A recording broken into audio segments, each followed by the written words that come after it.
میں تو چند باتیں آپ کی خدمت میں رکھوں گا، اللہ کرے اللہ مجھ سے صحیح باتیں کہلوا دے تو، اور مجھے بھی پھر اس پہ عمل کی توفیق دے۔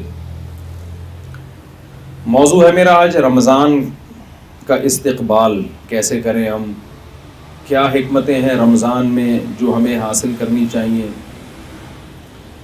لیکن رمضان سے پہلے جس خدا نے یہ مہینہ ہمیں دیا ہے، جب تک اس کا انٹروڈکشن نہیں ہوگا، اس کا تعارف نہیں ہوگا، تو رمضان بھی ہماری سمجھ میں نہیں آئے گا۔ دیکھیے دنیا کے ہر مذہب میں نا کچھ عبادتیں ہوتی ہیں، ہندوؤں کے ہاں بھی عبادتیں ہیں، یہودیوں کے ہاں بھی ہیں، عیسائیوں کے ہاں بھی ہیں۔ تو ہمارے بہت سے مسلمان یہ سمجھتے ہیں کہ جیسے ہر مذہب کا ایک کلچر ہوتا ہے تو اسلام کا بھی ایک کلچر ہے، بھائی بھوکے پیاسے رہا کرو، صبح نماز پڑھ لیا کرو۔ تیسرا اللہ نے کیا حکم دیا؟ صوم رمضان۔ پہلا جو تھا وہ تو توحید ہے، جو 5 ارکان میں سے، کہ اللہ کے ساتھ کسی کو شریک نہ کیا جائے، کیونکہ دنیا میں کوئی ریاست ایسی ریاست نہیں ہے جو کہے کہ آپ ہماری اسٹیٹ میں رہ کے 2 ریاستوں کے قائل ہوں۔ تو پہلی تو ابتدائی توحید سے ہوتی ہے نا، کہ جب ایک ہے تو خدا کیا ہے؟ بس ایک ہی ہے، اسی کی مان کے چلنا ہے۔ چوتھا حکم اسلام نے دیا ہے رمضان کا۔ چوتھا حکم کیا دیا ہے؟ رمضان، جس کے استقبال پر آج میں نے بیان کرنا تھا، لیکن میرے بیانات میں ہمیشہ تمہید لمبی ہوتی ہے اور ٹاپک پر بات کم ہوتی ہے، کیونکہ اس تمہید کے بغیر میں اگر ٹاپک پر بات کروں گا نا تو وہ 5 منٹ کی بات بھی وہ 5 گھنٹے میں بھی سمجھ میں نہیں آئے گی، اور جب تمہید لمبی ہو جاتی ہے تو پھر وہ 5 منٹ کی بات بھی انشاءاللہ 5 منٹ میں سمجھ میں آ جاتی ہے۔ تو انہی میں سے اللہ میاں نے ایک حکم یہ بھی دیا ہے کہ میرے جو مجھے مانتے ہیں اور یہ مانتے ہیں کہ اس کائنات کو میں چلا رہا ہوں، اس کائنات کا بنانے والا میں ہوں، تو یہ خالی پیلی کے دعوے میں قبول نہیں کروں گا، کچھ کر کے دکھانا پڑے گا جس سے پتہ چلے گا کہ واقعی تم مجھے مانتے ہو۔ آپ جب کسی سے محبت کا دعویٰ کریں تو فری پھوکٹ کے دعوے آج کل چلتے ہیں۔ آپ بیگم سے کہیں مجھے تم سے بہت زیادہ محبت ہے، بہت زیادہ بیگم، میں بس مفتی طارق مسعود کے اتنی دفعہ بیان سن چکا ہوں، پھر بھی مجھے کبھی دوسری شادی کا خیال نہیں آیا، کیونکہ مجھے تم سے بہت زیادہ محبت ہے۔ بار بار آپ یہ دعویٰ کرو، وہ کہے چلے جی آپ مجھے آج پیزا کھلا دیں، چلیں آج باہر ہوٹل پہ چلتے ہیں، آپ کہیں پیسے نہیں ہیں، یہ ٹینشن، ابھی ٹائم نہیں ہے میرے پاس۔ روزانہ یہ دعوے کرتے ہو، لیکن اس دعوے کو ثابت کرنے کے لیے روکڑا آپ کی جیب سے کبھی بھی نہیں نکلتا۔ تو ایک دن غصے میں آ جائے گی نا کہ کچھ اور بول دیا کرو، یہ محبت کے دعوے یہی ہوگا نا، یہ دعوے شاوے نہ کیا کرو۔ تو غیر مسلم بھی خدا کو مانتے ہیں، بہت سارے لوگ، خدا ہے، بنایا ہے، تو کیا کریں؟ بنایا ہے تو کہتے ہیں کچھ نہیں کرو، کرنا وہی ہے جو آپ کی سمجھ میں آ رہا ہے۔ تو اللہ کہتے ہیں ایسے ماننے کو میں مانتا نہیں، لہذا اللہ نے 5 ٹائم نماز رکھ دی ہے، وہ آپ کو پڑھنی پڑے گی۔ اللہ میاں نے زکوٰۃ رکھ دی سال میں 1 دفعہ، اللہ میاں نے رمضان کے بولو روزے رکھے، کہ یہ ثبوت دینے کے لیے نا کہ ہم خدا کو مانتے ہیں۔ آپ کو 1 مہینہ صبح صادق سے لے کے غروب آفتاب تک بھوکا پیاسا رہنا پڑے گا۔ اس میں یہ چھوٹ رکھ دی کہ بیمار اور مسافر اس سے کیا ہیں؟ مستثنی۔ یہ بھی نیچرل ہے، ورنہ بیماروں کے لیے کتنا بڑا عذاب بن جاتا ہے رمضان کا روزہ، کتنی بڑی ٹینشن بن جاتی ہے۔ تو وہ دو کو کیا کر دیا؟ کہ خارج کر دیا، آسان رکھا اس میں۔ لیکن خوب سمجھ لیں اللہ کے احکام آسان تو ہوتے ہیں لیکن اس میں لچک نہیں ہوتی۔ مثال کے طور پر وضو کے لیے پانی نہیں ہے تو تیمم کرنا پڑے گا آپ کو۔ ایسا نہیں ہو سکتا کہ آپ کہیں کہ یار چلو وضو کے لیے پانی جب ہے ہی نہیں تو تیمم میں 2 دفعہ ہاتھ ہی مٹی میں مارنا ہے، چھوڑو ایسے ہی نماز پڑھ لو۔ آپ کچھ بھی کریں گے ایسے نماز آپ کی قبول نہیں ہوگی۔ اور یہ بھی نہیں ہو سکتا کہ یار چلو چھوڑ دو، آج چھوڑنے کا آپشن بھی نہیں، یعنی یہ تو کر دیا سفر میں 2 رکعتیں پڑھ لیں آپ، لیکن چھوڑنے کا آپشن نہیں رکھا۔ چھوڑنے کے تو یہ میدان جنگ میں لڑ بھی رہے ہو تو نماز کے ٹائم پہ آپ کو نماز پڑھنی پڑے گی۔ طریقہ بدل دیا کہ گھوڑے پہ سوار ہو تو وہی سواری پہ پڑھ لو۔ اس سے پتہ چلتا ہے کہ اسلام کے احکام میں آسانی ہے جتنی اللہ نے ڈال دی، اس کے بعد نو کا آپشن آپ کے پاس نہیں رہتا۔ ہمارے ہاں بہت سے لوگ رمضان میں یہ کرتے ہیں کہ جی چونکہ اللہ نے مسافروں کو چھوٹ دے دی ہے، بیماروں کو چھوٹ دے دی ہے، اس سے خود یہ نتیجہ نکالنے لگتے ہیں اس کا مطلب اللہ بڑا غفور رحیم ہے، کوئی ٹینشن ہو تو چھوڑ سکتے ہیں آپ۔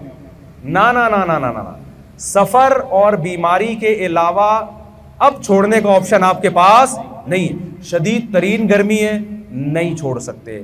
آپ مزدور ہیں, آپ نے دوپہر گرمی میں کنواں کھودنا ہے, تو بھی آپ رمضان کا روزہ نہیں چھوڑ سکتے. یہ اس عذر کو عذر مانا نہیں گیا ہے.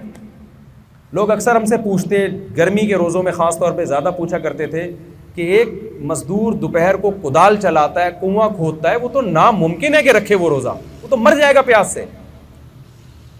میں اس سے کہتا تھا بھائی یہ چونکہ میرا مذہب میں بنائے ہوا دین تو ہے نہیں, ہوتا تو اسمبلیوں میں تو قانون ہو جاتا ہے نا کہ یار یہ تھوڑی پبلک کو ٹینشن ہو رہی ہے. دیکھو رسول اللہ صلی اللہ علیہ وسلم کے دور میں خاتون آئیں, انہوں نے کیا کہ یا رسول اللہ میرے شوہر نے مجھے ایک ایسے الفاظ بولے ہیں جس سے زمانے جاہلیت میں یہ سمجھا جاتا تھا کہ طلاق ہو گئی ہے, حالانکہ وہ ایسا نہیں تھا, زہار جسے کہتے ہیں. تو نبی صلی اللہ علیہ وسلم نے فرمایا میں تمہارے لیے کوئی رخصت نہیں پاتا, طلاق ہو گئی ہے, بیوی حرام ہو گئی ہے نا. تو وہ عورت اللہ سے دعائیں مانگتی رہی, دعائیں مانگتی رہی, دعائیں مانگتی رہی. آسمان سے وحی نازل ہوئی کہ ان الفاظ سے طلاق نہیں ہوتی بلکہ کفارہ دینے سے کفارہ دے دیں گے تو نکاح ان کا باقی ہے.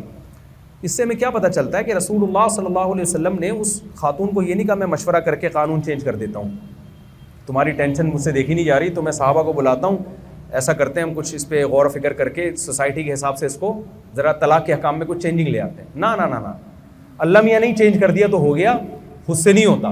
تو خوب سمجھ لیں مفتی کا کام لوگوں کو اللہ کا قانون بتانا ہے, سوسائٹی کے حساب سے چینج کر کے اس کو ایسا بنا دینا کہ اس میں سوسائٹی اس کو قبول کر لے. یہ مولانا صاحب کے بولے نا, یہ نہیں بس میں نہیں. لوگ ہم سے پوچھتے ہیں نا 3 طلاقیں دے کے بہت پوچھ رہے تھے, کوئی گنجائش نہیں. کہتے بھائی ہمیں تو, وہ رو رہے ہوتے ہیں, بلک رہے ہوتے ہیں, بھائی ہمارا تو ہم تو پیغام پہنچا دیں گے, اللہ میاں نے جب آپشن رکھا ہی نہیں ہے تو ہم کیا کریں. آپ ابھی اللہ میاں سے جا کے لڑ لینا قیامت کے دن.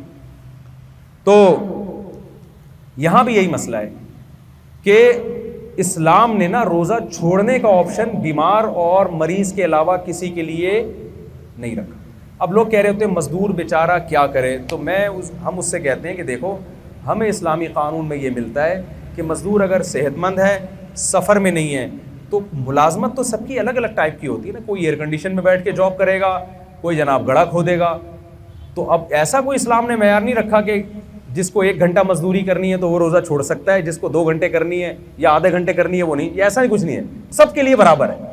ہاں یہ ضرور ہے کہ روزہ وہ رکھے, اور اگر حالت غیر ہو جائے روزہ رکھ کے, ناقابل برداشت حالت ہو جائے تو پھر توڑنے کی اجازت ہے, بیمار ہونے کا خطرہ ہو. کیونکہ جیسے بیمار کو روزہ چھوڑنے کی اجازت ہے, ایسے ہی بیماری کے خوف میں آپ کو روزہ توڑنے کی بھی بولے نا بھائی اجازت. جیسے شوگر کے پیشنٹ نے روزہ رکھ لیا, بعد میں دیکھا شوگر بہت ڈاؤن ہو رہی ہے, حالت خراب ہو رہی ہے, تو روزہ وہ توڑ سکتا ہے. تو اب یہ شوگر کے ساتھ خاص نہیں ہے. مزدور کو اگر یہ خطرہ ہو گیا کہ مجھے پیاس اور اتنی زیادہ لگ رہی ہے کہ میں نے اگر روزہ نہیں توڑا تو میں بے ہوش ہو جاؤں گا یا خدا نخواستہ مر جاؤں گا یا میرے شوگر لیول ڈاؤن ہوگا جس سے کوئی بھی بیماری ہونے کا خطرہ ہے, تو جب اس کا یہ خیال اور غالب گمان ہو کہ ایسا ہو جائے گا تو ایسی کنڈیشن میں اسلام اس کو روزہ توڑنے کی اجازت دیتا ہے. تو علماء کہتے ہیں جو کوئلے کی کان میں کام کرتے ہیں نا, روزانہ روزہ رکھیں گے اور روزانہ حالت غیر ہونے پر روزہ توڑیں گے, کیونکہ چھوڑنے کی دلیل نہیں ہے, توڑنے کی ہے. بہت مشکل ہے بات سمجھانا, میرا خیال نہیں آ رہی سمجھ. ہمارے غامدی صاحب نے تو فتویٰ دے دیا کہ کل آپ کا پیپر ہے تو بھی آپ روزہ چھوڑ سکتے ہیں. تو میں مقصد غامدی صاحب پہ رد کرنا نہیں ہے, مقصد یہ کہ اس قسم کے بھی اسکالرز مارکیٹ میں آ رہے ہیں. تو یہ قانون کو آپ اسلام کے چینج نہیں کر سکتے, جیسا ہے ویسا ہی رہنے دینا پڑے گا آپ کو. تو آپ کے پاس گرمی کی شدت کی وجہ سے, جاب کی وجہ سے, پڑھائی کی وجہ سے, پیپر کی وجہ سے روزہ چھوڑنے کا آپشن نہیں ہے, اور توڑنے کا بھی پیپر کی وجہ سے نہیں ہے, توڑنے کا بیماری کی وجہ سے ہے. سمجھ میں آ رہی بات کی نہیں آ رہی؟ تو اب مجھے ایک بات بتاؤ, جلدی سے بات کو ختم کرتا ہوں میں, کہ اللہ میاں نے یہ جو رمضان کا ہمیں دیا ہے نا, یہ بھی بڑا خاندانی حکم ہے. یہ بھی لگتا ہے کہ یہ اللہ ہی کا بنایا ہوا قانون ہے, کسی انسان کا بنایا ہوا قانون نہیں ہو سکتا. ایک دور تک ہم سنتے رہے, میں بچپن میں ڈاکٹروں سے سنا کرتا تھا کہ ہمیں ہر تھوڑی تھوڑی دیر میں نہ کچھ کھانا چاہیے, ایک دم پیٹ بھر کے نہیں کھانا چاہیے. مجھے شروع سے یہ بات میری کھوپڑی میں نہیں آتی تھی, یہ نیچر کے خلاف ہے. ایک ڈاکٹر صاحب کے پاس گئے, میرا پیٹ خراب ہے. انہوں نے کہا, ڈاکٹر صاحب نے کہا کہ دیکھیں تھوڑا سا کھائیں 2 ہونے والے, پھر آدھے گھنٹے بعد پھر تھوڑا سا کھائیں, 2 یا 3 جتنے افورڈ کر سکیں, پھر تھوڑا کھائیں.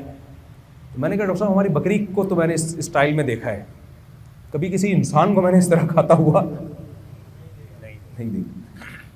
اگر یہ نیچرل ہوتا تو سب سے پہلے محمد صلی اللہ علیہ وسلم کا طریقہ ہوتا, جو اللہ کے پیغمبر تھے. آپ کا کوئی کام نیچر کے خلاف نہیں تھا. وہاں تو 2 کھانے ملتے ہیں, ناشتہ بھی نہیں ملتا ہمیں. بکرۃ و عشیہ, آپ صلی اللہ علیہ وسلم دوپہر سے پہلے کھایا کرتے تھے صحابہ کے دور میں, اور مغرب کے بعد کھایا کرتے تھے. یہ 2 ٹائم تھے کھانے کے. ناشتے کا لفظ عربی ڈکشنری میں آپ کو نہیں ملے گا, حالانکہ عربی بڑی فصیح اور بلیغ زبان ہے. فطور جو آج عربی میں ہے یہ جدید عربی میں ہے. فطور ناشتے کو کہتے ہیں. قدیم عربی میں ناشتے کا لفظ بولیں نہیں. بلکہ میں اور آپ کی جنرل نالج کے لیے ایک بات بتاؤں, انگریز کے بر صغیر میں آنے سے پہلے آپ کو اپنے باپ دادا کی ڈکشنری میں بھی ناشتے کا لفظ نہیں ملے گا. یہ انگریزوں نے ناشتہ متعارف کروایا ہے. سمجھ میں آ رہی ہے بات کہ نہیں آ رہی؟ تو یہ تھا ہی نہیں, یہ مسلمانوں میں آیا گوروں کے آنے کے بعد ہے. چائے بھی, سگریٹ بھی, گٹکے بھی, پان بھی, یہ ساری چیزیں یہ انگریزوں کے آنے کے بعد آئی ہیں. ورنہ مسلمان کلچر ان تمام چیزوں سے کیا تھا, پاک تھا. وہ جانتے ہی نہیں تھے یہ کیا ہوتا ہے. تو چائے پیئیں نہ, میں بھی پیتا ہوں, میں یہ نہیں کہ چھوڑ دیں آپ, پیئیں نہ پیئیں وہ آپ کا ہیڈیک ہے. بتانے کا مقصد یہ کہ یہ ساری چیزیں یہ بعد میں آئی ہیں, یہ ہمارا کلچر نہیں ہے. تو ان میں ناشتہ بھی بعد میں آیا ہے. 2 ٹائم کا کھانا ہے. اب سنا ہے ڈاکٹر یہی کہہ رہے ہیں کہ 2 ٹائم کھایا کرو, تمیز کا کھانا یہی ہوتا ہے 2 ٹائم کا. واللہ عالم, یہ ڈاکٹروں کی فیلڈ ہے کہ ڈاکٹر صاحب سے ہی پوچھیں آپ. تو اب آپ کو پتہ ہے مسلم فاسٹنگ کے نام پہ ایک بڑی تحریک چل رہی ہے ڈاکٹروں کی طرف سے. 16 گھنٹے کی فاسٹنگ, خاص طور پر جن کے ویٹ زیادہ ہیں. زیادہ تر تو کے ویٹ کیا ہیں, زیادہ ہی ہے نا میرا خیال. میں نے بہت کم لوگ دیکھے کولیسٹرول کی کمی ہو جن میں, ایسے بہت دیکھیں. اچھا آپ جتنے لوگ مر رہے ہیں, مجھے ایک بات بتاؤ, کوئی ڈاکٹر صاحب بیٹھے ہیں تو ان سے پوچھیے گا کوئی ایک بندہ دکھائیں ہسپتال میں جو خوراک کی کمی سے مر رہا ہو. کوئی ہے ایسا بندہ؟ کتنی مہنگائی ہو جائے, کتنی غربت ہو جائے, ڈالر کتنا ہی اوپر چلا جائے, پھر بھی بھوک سے مرنے والوں کا ریشو ہمارے سوسائٹی میں کم ہے, کھا کے مرنے والوں کا ریشو بہت زیادہ. تو ہمیں جو حکم دیا ہے نا اس میں روحانی قوت بعد میں ہے, ہمارے جسم اور باڈی کا فائدہ پہلے. علماء ایک زبردست بات کہتے ہیں کہ مال کی زکوٰۃ پیسہ ہے, باڈی کی زکوٰۃ کیا ہے, بولیں روزہ. جیسے مال کی زکوٰۃ دینے سے حدیث میں آتا ہے کہ یہ میل کچیل ہے جو آپ کے مال سے نکل جاتا ہے, تو اسی طرح باڈی کی زکوٰۃ سے بھی آپ کی باڈی کا میل کچیل کیا ہوتا ہے, روزے کے ذریعے نکل جاتا ہے. یہ اللہ کی بہت بڑی ہم پر نعمت اور رحمت ہے. اور اس میں یہ تو جسمانی فائدہ ہے, روحانی فائدہ کیا ہے یہ بہت اہم ہے. قرآن کیا کہتا ہے, لعلکم تتقون, اے ایمان والوں تم پہ روزے فرض کیے گئے تاکہ تمہارے اندر تقوی پیدا ہو. تقوی عربی میں کہتے ہیں بچنے کو. دیکھیں آج کامیابی اسے سمجھا جاتا ہے کہ آپ کی ساری خواہشات پوری ہو جائیں. یہ بہت بڑی بھول ہے. جن لوگوں کی ساری خواہشات پوری ہوتی ہیں وہ ڈپریشن کے مریض بنتے ہیں, اور بالآخر وہ خودکشی کی طرف ان کی طبیعت مائل ہوتی ہے. انسان کی باڈی کو اللہ نے ایسا بنایا ہے کہ ایک خواہش پوری ہوئی وہ 4 خواہشیں پیدا کر کے ختم ہوتی ہے. پھر وہ 4 خواہشیں پوری ہوئیں تو ایسا نہیں کہ اطمینان ہو جائے, وہ 4000 خواہشیں پیدا ہو چکی ہوتی ہیں. ما قضى احد منها لبانته ولنتهى عرب الا الى عربی. شاعر کہتا ہے دنیا میں کسی کی ایک خواہش پیدا ہوتی ہے, ہزاروں انڈے بچے دے کے جاتی ہے وہ خواہش. تو پھر ایک اسٹیپ ایسا آتا ہے کہ آپ کی ایک خواہش بھی اگر پوری نہ ہو تو آپ اسٹریس اور ڈپریشن میں جانے لگتے ہو اور آپ کو خودکشی کے خیالات آنا شروع ہو جاتے ہیں. یورپ میں آپ جائیں, جس ملک میں سب سے کم ٹینشن ہے وہیں ٹینشن کا ریشو سب سے زیادہ ہے. نہیں آ رہی بات میرا خیال ہے. آپ کی ساری خواہشات اگر پوری ہو جائیں نا تو اس سے ٹینشن کبھی بھی ختم نہیں ہوتی. اس سے ٹینشن کیا ہوتی ہے, کیونکہ آپ میں مزید خواہشات جنم لیتی ہیں, اور آپ کے اندر جو ریزسٹنٹ پاور ہے نا خواہشات پہ کنٹرول کرنے کی, اپنی منمانی زندگی کے خلاف چلنے کی, وہ صلاحیت آپ کے اندر ختم ہو جاتی ہے. روزہ آپ میں یہ کوالٹی پیدا کرتا ہے کہ آپ کی چاہتوں کے خلاف چلنے پر آپ کو مجبور کرتا ہے, جس سے آپ کے اندر اپنی خواہشات کو کنٹرول کرنے کی صلاحیت پیدا ہوتی ہے. کیونکہ انسان کی جو سب سے بڑی اور نیچرل خواہش ہے نا, جسے ہر شخص بلکہ ہر جانور بھی پورا کرنا چاہتا ہے, وہ ہے کھانا اور پینا. ہر چیز انسان سے برداشت ہوتی ہے, کھانے اور پینے کی چاہت پہ کنٹرول کرنا انسان سے برداشت نہیں ہوتا. سمجھ میں آ رہی بات کی؟ تو اسلام نے 1 مہینے کے لیے کیا کہہ دیا؟ جو آپ کی سب سے مرغوب چیز تھی نا، کھانا اور پینا، اسی پہ پابندی لگا دی. تبھی آپ دیکھیں روزے میں کتنا عجیب سا ہوتا ہے انسان. صبح آفس جانے کا دل نہیں کر رہا کیونکہ وہ جو چائے پی کے جانے کی عادت تھی وہ چائے کیا ہو گئی. اور ٹائم کیسا رکھا ہے کھانے پینے کا؟ ایسا ٹائم کھانے کا رکھا ہے جو دنیا میں کوئی بھی اس ٹائم پہ نہیں کھاتا. یعنی اللہ میاں نے اجازت دے بھی دی نا کھانے کی، تو ایک سحری کے ٹائم پہ کھاؤ. آپ مجھے بتاؤ، آپ اپنے بچے کا ولیمہ کر رہے ہو، لوگوں کو کارڈ چھپاؤ، لوگ پوچھیں بھائی کتنے بجے آنا ہے، آپ کہہ سکتے ہو بھائی 2 بجے کھانا ہوگا، 4 بجے بھی ہو جاتا ہے، لوگ عصر کے بعد بھی کر دیتے ہیں کیا چائے سموسے ہو جائیں گے. آپ رات کو بھی لیٹ نائٹ بھی کر دیتے ہیں 12:30. کبھی آپ نے دیکھا 3:30 بجے آپ نے کارڈ پہ چھپایا ہو؟ یہ ہمارے بچے کی شادی ہے، ولیمہ ہے، اور ٹائم کیا ہے صبح. تو آپ کہو گے بھائی آپ کھاؤ، آپ کا بچہ کھائے، ہم اپنے گھر میں عزت کے ساتھ سو رہے. کتنی ٹینشن دے دی اللہ تعالیٰ نے کہ کھانے کی ٹائمنگ ایسی رکھی ہے کہ دنیا میں کوئی بھی اس ٹائم پہ کھاتا نہیں ہے، تاکہ یہ اپنی خواہشات کے خلاف چلے. 1 مہینہ کی یہ ٹریننگ ہے. اور ایک گورے نے بتایا، ہمارے ایک ریلیٹو، گورے نے پوچھا نا تم روزہ کیوں رکھتے ہو؟ انہوں نے کہا کہ یار پوری دنیا کے مسلمان رکھتے ہیں. اس نے کہا یار یہ عقل سے بالاتر ہے کہ اتنی ٹینشن کروڑوں لوگ 1 مہینے تک، جبکہ گورنمنٹ کی طرف سے کوئی لا بھی نہیں ہے، اس پر عمل کیسے کر لیتے ہیں؟ میں آپ کو دعوے سے کہتا ہوں اگر اسلام یہ حکم نہ دیتا نا، اور یونائٹڈ نیشن کی طرف سے لا پاس ہو جاتا کہ پوری دنیا میں صرف 1 کروڑ لوگ 1 مہینہ بھوکے رہیں گے، میں کہتا ہوں 1 کروڑ تو دور کی بات، 1 لاکھ بھی اس قانون پہ عمل نہ کرتے، چاہے کتنے انعامات لگا دیتے. یہ آسان کام نہیں ہے. یہ محمد صلی اللہ علیہ وسلم کی صداقت کا پر لوگوں کو اطمینان ہے کہ آپ نے جو آرڈر دیا یہ آرڈر کس کی طرف سے ہے؟ خدا کی طرف سے. تو یہ جب تک اللہ کا کانسیپٹ نہ ہوتا اور اللہ کے اجر کا تصور نہ ہوتا، کروڑوں لوگوں کا 1 مہینے تک اپنے لائف اسٹائل کو چینج کر دینا یہ ممکن نہیں تھا. ایسا آرگنائز ہونا ممکن ہی نہیں تھا.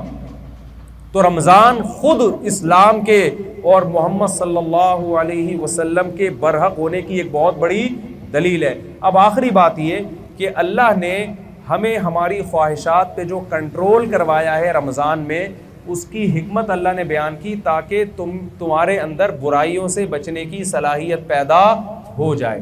لیکن افسوس کے ساتھ یہ کہنا پڑتا ہے کہ جیسے ہم رمضان سے پہلے ہوتے ہیں، رمضان کے بعد بھی بالکل ایز اٹ از اسی طرح ہوتے ہیں. 1.001% بھی ہم میں چینجنگ نہیں آتی. اس کی وجہ یہ ہے کہ ہم رمضان کو رمضان سمجھ کے اور اس کی حکمتوں کو سامنے رکھ کے گزارتے نہیں. تو اس رمضان میں اور آپ یہ ارادہ کر لیں کہ ہم ٹریننگ کی نیت سے انشاءاللہ اس رمضان کو گزاریں گے. ہم کہیں گے اے اللہ جو چیزیں حلال تھیں اور انتہائی مرغوب تھیں، ہم جب تیری خاطر اس کو چھوڑ رہے ہیں تو ہم یہ پریکٹس اس نیت سے کر رہے ہیں تاکہ جو چیزیں حرام ہیں اور ان کا چھوڑنا روٹی چھوڑنے سے آسان بھی ہے، ہم پورے سال ان حرام چیزوں سے انشاءاللہ بچنے کی کوشش کریں گے. اس نیت سے رمضان آپ گزاریں گے تو انشاءاللہ رمضان آپ کی زندگی میں چینجنگ لے کر آئے گا. اور اگر یہ نیت نہیں کریں گے تو روزے تو آپ کے انشاءاللہ ہو جائیں گے، لیکن جو روزوں کا مقصد ہے وہ حاصل نہیں ہوگا. کولیسٹرول کم نہیں ہوگا، باقی مقصد کہاں سے حاصل ہوں گے؟ دیکھیں فاسٹنگ سے ہی ہوتا ہے نا، آپ نتھر جاتے ہیں لیکن رمضان میں نہیں نتھرتے. اس کی وجہ یہ ہے کہ جو آپ نے صبح سے لے کے شام تک پرہیز کیا ہے، وہ افطاری میں جو کھانے کی اسپیڈ اور جس قسم کی چیزیں کھائی جا رہی ہوتی ہیں، تو رمضان میں جو مادی حکمتیں ہیں ان حکمتوں کی ایسی کی تیسی ہو جاتی ہے.